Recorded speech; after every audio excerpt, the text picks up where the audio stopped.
Hello guys, स्वागत है आप सबका आपके अपने यूट्यूब चैनल करियर निर्माण में।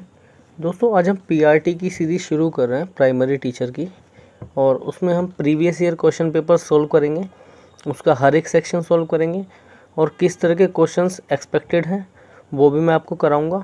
ठीक है, तो सबसे पहले हम प्रीवियस ईयर क्वेश्चन सोल्व कर लेते हैं। तो आज मैंने पहला पेपर निकाला है और उसमें आज हम इंग्लिश और हिंदी का पार्ट सोल्व करेंगे।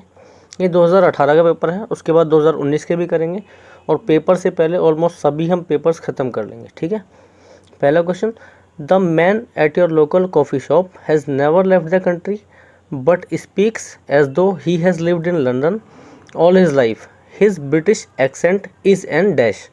देखो क्या बोल रहा है, जो आदमी है तुम्हारी लोकल कॉफ़ी शॉप पे, उसने कभी देश नहीं छोड़ा पर बोलता है ऐसे जैसे वो लंदन में रहा हो पूरी लाइफ। तो उसका ब्रिटिश एक्सेंट क्या है? देखो, एब्रेशन, एफर्मेशन या एक्यूमुलेशन इसमें करेक्ट नहीं बैठते हैं। अफेक्टेशन का क्या मतलब होता है? दिखावा। तो उसका ब्रिटिश एक्सेंट क्या है? दिखावा है, क्योंकि उसने कंट्री से बाहर तो कभी गया ही नहीं है और बोल ऐसे रहा है जैसे लंदन में रह रहा हो। ठीक है, तो अफेक्टेशन यहाँ पे करेक्ट है। नेक्स्ट आता है, you might dash your ability to sing well to the thousands of rupees your parents spent for music lessons.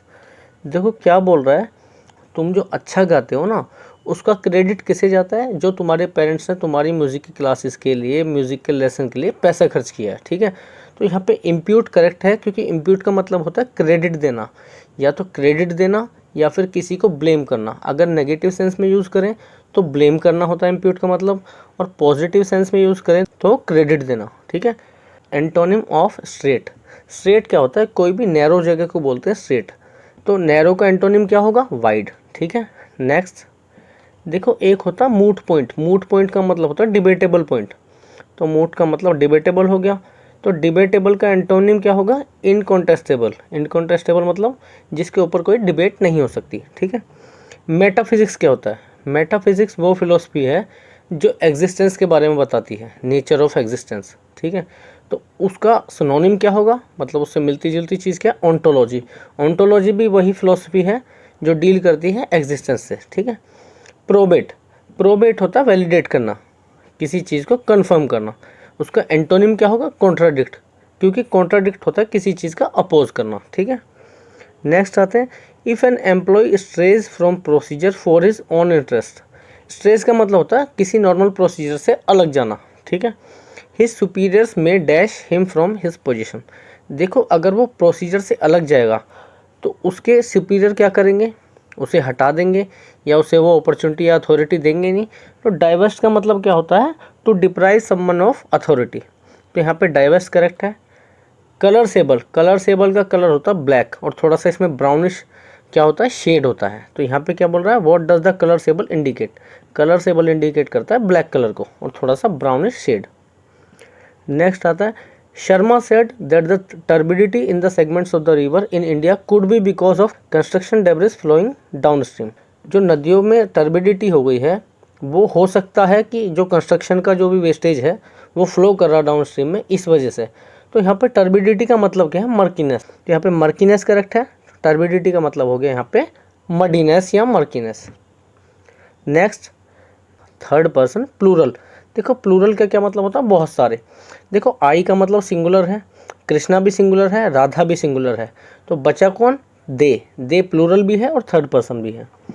Tenure. Tenure का मतलब होता है holding the office for a period of time. Incumbency का मतलब भी यही होता है। Choose the correct sentence. देखो, the car and truck, an का कोई मतलब नहीं है यहाँ पे, तो ये इनकरेक्ट है। दूसरा, द सेंटेंस इज इनकरेक्ट। देखो, ये करेक्ट है बिल्कुल सेंटेंस। थर्ड देखते हैं, we are going to there house. There की स्पेलिंग गलत है इसलिए गलत हो गया। The work have to be done. देखो, वर्क सिंगुलर है इसलिए हैज़ टू बी डन आना था। 13 question, we are learning English. कोई दिक्कत नहीं है सेंटेंस में। I have to cats. To की स्पेलिंग गलत है इसलिए गलत हुआ। I went now. नाउ का मतलब होता है अभी, वेंट हो गया पास में, तो ये इसलिए गलत है। You chair is brown.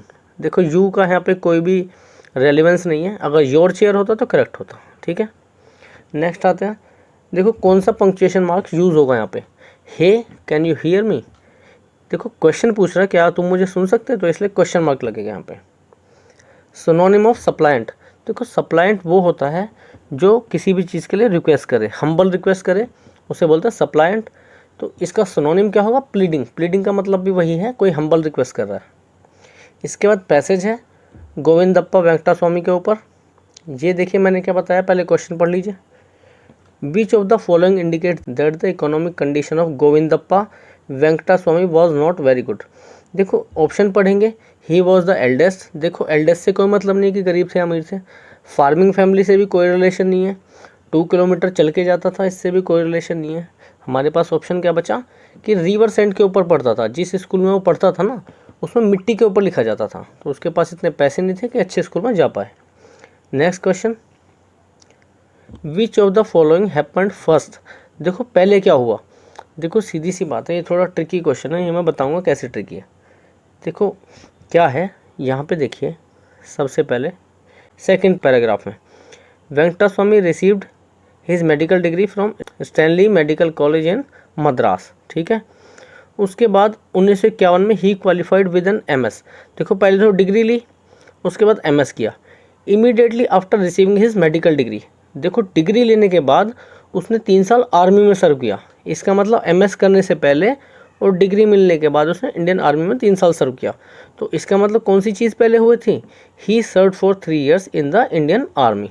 तीसरे क्वेश्चन पे आते हैं, from which place did Venkata Swami obtain his MS in ophthalmology?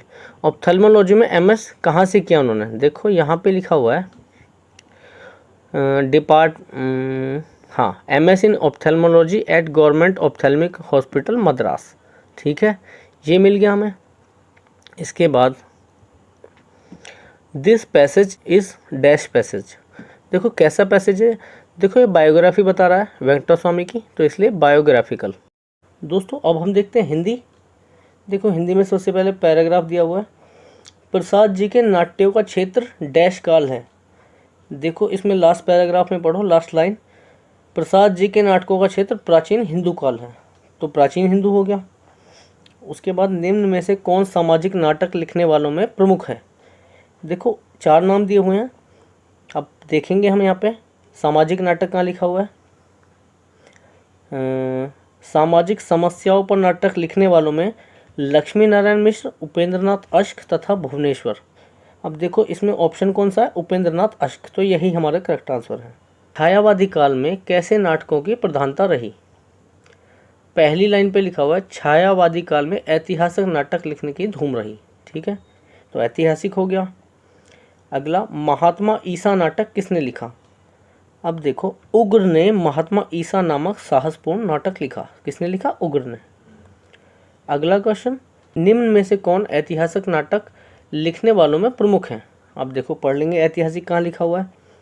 Jaishankar Prasad के अतिरिक्त हरिकृष्ण प्रेमी, गोविंद वल्लभ पंत, सेठ गोविंद दास। तो इनमें से कोई सा नाम होगा तो ऐतिहासिक नाटक वालों में आएगा। कौन लिखा हुआ है? जयशंकर प्रसाद। ठीक है। इसके बाद अगला क्वेश्चन, सीधा किस प्रकार का विशेषण है? देखो सीधा क्या क्वालिटी बता रहा है किसी चीज़ की, किसी इंसान की क्वालिटी बता रहा है, तो ये गुणवाचक विशेषण है। आलसी का विलोम, देखो आलसी वो होता है जो कुछ काम नहीं करता, आलसी का विलोम होता है कर्मठ। ठीक है, कर्मठ यानी काम करने वाला, जो जुझारू बोलते हैं हिंदी में। ठीक है। निम्न में से कौन सा वाक्य शुद्ध है? देखो शीघ्र चलो कि ट्रेन छूट जाएगी, यहाँ पे की का कोई मतलब नहीं है, यहाँ पे होता, वरना अगर होता की जगह तो ठीक होता। सेकंड वाला पढ़ते हैं, आपने अच्छा किया कि मुझे सूचना दे दी। ये करेक्ट है, इसमें कोई गलती नहीं है। जहाँ मनुष्य विवश है उसी प्रकार असमर्थ भी है। देखो जहाँ के साथ जहाँ वहाँ का यूज़ होता है, जहाँ मनुष्य विवश है वहाँ उसी प्रकार असमर्थ भी है। तो अगर जहाँ के साथ वहाँ का यूज़ होता तो करेक्ट होता, लेकिन ये गलत है। बूढ़े क्या जवान, देखो यहाँ पे क्या का प्रयोग गलत है, तो इसलिए सेंटेंस गलत है। तो सेंटेंस सही कौन सा हुआ? Sentence number 2। देशज, देशज शब्द कौन सा है? देखो इसमें जूता देशज है, क्योंकि कैंप, आईना, आदमी अलग भाषाओं से लिए गए हैं, इसलिए ये विदेशज शब्द है। निम्न में से कौन सा शब्द नौका का पर्यायवाची नहीं है? देखो तन्या जो होता है, तन्या बोलते हैं पुत्री को, तो इसलिए ये नौका का पर्यायवाची नहीं हो सकता। 11वां, स्त्रीलिंग। देखो इन्हें सेंटेंस में प्रयोग करके देखेंगे, हमारी संसद का यूज़ करते हैं ना, तो इसलिए संसद स्त्रीलिंग है। प्रत्यक्ष में कौन सा समास है? देखिए प्रत्यक्ष में अव्ययभाव समास है। हम जब इसे हिंदी को कवर करेंगे ना, एक बार रिवाइज करा दूंगा मैं आपकी हिंदी, तो कैसे समास को पहचानते हैं मैं वो भी बता दूंगा आपको, ठीक है। सन्मुख में उपसर्ग, देखो उपसर्ग कौन से होते हैं, जो शब्द के शुरू में लगते हैं, ठीक है। तो सन के साथ क्या होता है, सम प्लस मुख बन के सन्मुख बनता है, तो इसलिए क्या उपसर्ग है इसमें, सम। उन्मत्त का संधि विच्छेद, देखो उत प्लस मत मिलके बनेगा उन्मत्त, ठीक है। पहला वाला ऑप्शन क्यों गलत है, क्योंकि उसमें सिर्फ मत है, मत नहीं है। दूसरा वाला बिल्कुल करेक्ट है। आसीन में प्रत्यय, देखो उपसर्ग तो शुरू में लगते हैं और प्रत्यय जो होते हैं लास्ट में लगते हैं। इसमें प्रत्यय क्या है, ईन, क्योंकि बड़ी की मात्रा आ रही है इसलिए बड़ी की मात्रा और न, ईन।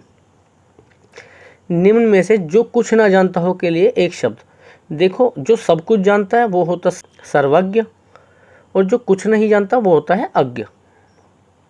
अगला देखो वर्तनी की दृष्टि से शुद्ध शब्द कौन सा है, द्रवीभूत की देखो स्पेलिंग ये होती है बड़ी की मात्रा और बड़े ऊ की मात्रा।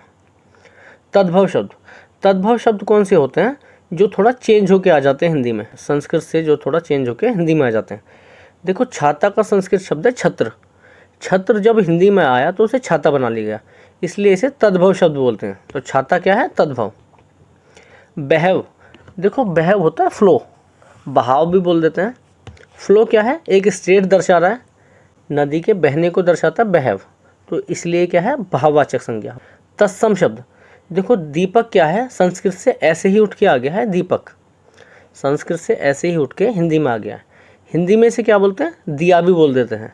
तो अगर दीपक बोले तो तत्सम है, अगर दिया बोले तो तद्भव है, ठीक है दोस्तों। तो ये हमारा हिंदी और इंग्लिश कंप्लीट हो गया। इसके बाद में हम रीजनिंग और मैथ्स भी करेंगे और पीआरटी की ये सीरीज़ कंटिन्यू रखेंगे जब तक आपका पेपर नहीं हो जाता।